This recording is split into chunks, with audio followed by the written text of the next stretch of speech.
School, ayan. Yan.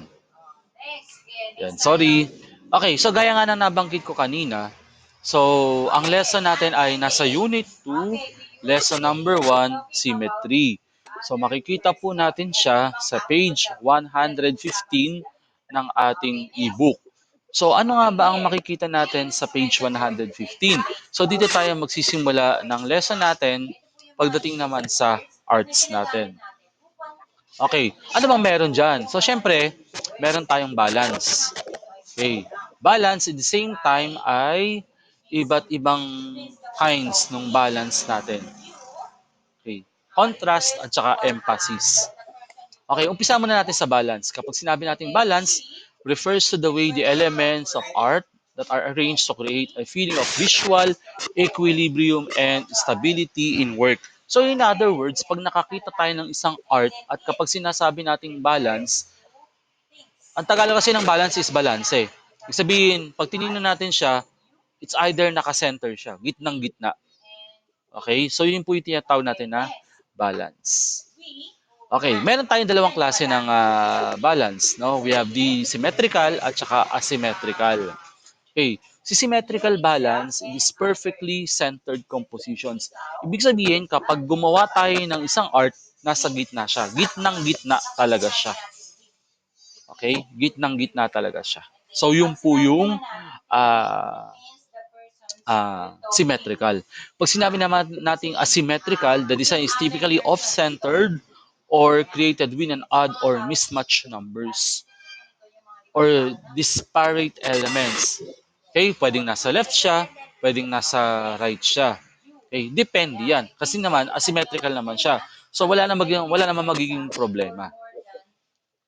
Okay, contrast, kapag sinabi naman natin contrast, it refers to the relative difference of degree of difference between things that have similar or comparable natures. Ibig sabihin, kung sinabi natin contrast, halimbawa, gumamit tayo ng symmetrical na drawing, yung pinaka-drawing sa gitna, yun yung pinaka-matingkad, halimbawa, ang kulay. Tapos yung nasa gilid naman, halimbawa, ayun naman yung hindi masyadong light ang kulay o dark ang kulay. Kumbaga, mas nangingibabaw yung nasa gitna na drawing o kaya yung kulay. Yung kasi yung pinaka-importante, kung ano yung iniha-highlight natin doon sa drawing. Okay, emphasis. Okay, ang emphasis ay parang kahalintulad lang din ni contrast. So, ano ba yung pinaka-emphasis natin? No, yung pinaka-diin doon sa drawing. Kumbaga, pag tumingin tayo ng isang drawing o sa picture halimbawa ito sa ano natin sa Google Meet natin. Pag tiningnan ko yung Google Meet natin, syempre may mga bagay-bagay ako diyang makikita kung sino yung nangingibabaw, kumbaga, no? Kaya kanina nung nagsimula tayo sa Google Meet, alam ko kagad kung sino yung nangibabaw, 'di ba? Nakita ko kagad kung sino yung gwapo, kung sino yung maganda. Yung mga tipong ganun ba? Yan. So ganun po siya. Eh, pagdating sa drawing, ganun din. Si ano yung dapat mangibabaw pagka halimbawang tayo ay nag-drawing, nagkulay? Ano yung gusto nating iparating doon sa tumitingin na ito yung dapat nating makita? Okay? Hindi lang basta-basta tayo nag-drawing, kundi dapat naiintindihan nung tumitingin ng isang art, ito pala yung pinaka-main idea. Okay? Kasi halimbawa, kung lahat kinulayan natin ng kulay blue, syempre, hindi natin alam bakit blue lang siya. 'Di ba? Lahat kinulayan ng kulay pula. Bakit kulay pula? Asan dito yung pinaka-idea nung ah, nung nung gumawa? Okay? So, sa activity natin, so ito siya. Ayan. So kung mapapansin nyo, dun sa activity, ito sample lang to ha. Kung gusto niyo siyang baguhin, po pwede rin. So anong kailangan nyo? Osla paper, coloring materials, at saka pencil. Ito ay sample lang guys ha. Kung gagayahin, mababa lang yung bibigay ko sa inyong grade. Pero kung meron kayong mas maganda pang idea dito sa gagawin natin, mas okay. Okay, ano ba yung gagawin? So you have to choose a topic from the list below. Mamimili lang kayo sa tatlo pala, sorry. So yung una ay Philippine scenery. So pwede kayong mamili ng kahit na anong magandang tanawin na makikita natin dito sa ating bansa. Okay? Marami tayo niyan. Pwede kayong mag-search sa Google. Okay, pangalawa, Pwede rin naman Philippine Celebration. Eh, ano yung tinatawag nating Philippine Celebration? So, po pwedeng ito yung piyesta, pwede rin naman halimbawang tutulad ngayon, papasko, pwede rin naman halimbawa birthday, depende yan sa inyo. Okay? Yun yung pangalawang pagpipilian. Okay, pangatlo, yung mga tradisyong nakagawian. Okay? Ano yung mga tradisyon na kagawian natin? Halimbawa, pag mahal na araw, yan, yung mga tradisyon natin yan. Pag November 1, alam niyo na yun kung anong meron pag November 1, di ba? So, ulitin ko ulit, ano, para mas maliwanag, pipili kayo uli ng tatlo na inyong pagpipilian na topic, na drawing, ha? Drawing siya. Ano po ba ang mga ginagawa Po. niyo? Kasama ang family niyo sa bahay. Po. Yan ha. Dito lang dito ha. Tapos, siyempre, para mas Opo. maganda po siya. Ayan, basta pipili lang kayo ng ano, ng tatlo. Hindi yung tatlo na yan ang gagawin nyo, ha? Isa lang ang gagawin nyo. Okay, ulitin ko ulit, ha. Ang unang pagpipilian, mga magagandang tanawin. Pangalawang pagpipilian, Philippine celebrations, yung usual na sineselebrate natin.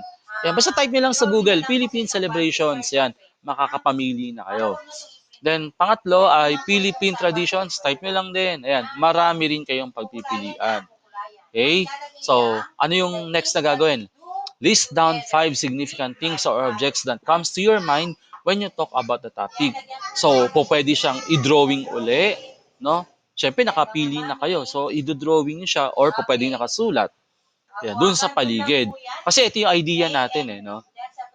Okay. So, translate these objects into drawings. O yun nga, kung naisip nyo, halimbawa, sa Philippine scenery, so yung kagandahan, ito drawing nyo kung gaano siya kaganda talaga. Okay? So, number 4, you have to divide your Oslo paper vertically or horizontally at the middle. Okay. Pwede siyang i-fold, no, to PN para magkaroon siya ng line na pag And then, number 5, you have to arrange those drawings on the Oslo paper. So, remember the following details, no, yung symmetrical. Pag sinabi symmetrical, nasa gitna yung pinaka-main drawing. Okay? Yung emphasis, yung rhythm, tsaka yung contrast, pinaka-importante yan. Wag siyang kakalimutan. No? So, yun yung ano. Ito yung sample natin. Okay? Symmetrical to, guys. Bakit? Kasi, nasa gitna yung kalabaw, yung bata na nakasay sa kalabaw. Okay? Siya yung symmetrical. Tapos yung iba, syempre meron siyang tinatawag na yung emphasis niya ito rin, ano? Ito yung emphasis niya, no? Yung dalawang puno, no, na nasa gilid. Emphasis siya, no? Nagbibigay siya ng diin doon sa bata at saka sa kalabaw na nakikita natin. Okay? At yung contrast, syempre, ito yung nasa likod. Okay? So dapat kumpleto ang tawag dito. Kumpleto yung ating gagawin. Okay? O, may tanong po ba? Additional things to do. Pakisagutan na lang po. Yes po. Narinig po ako, mga mami na nasa Stop recording ko lang muna.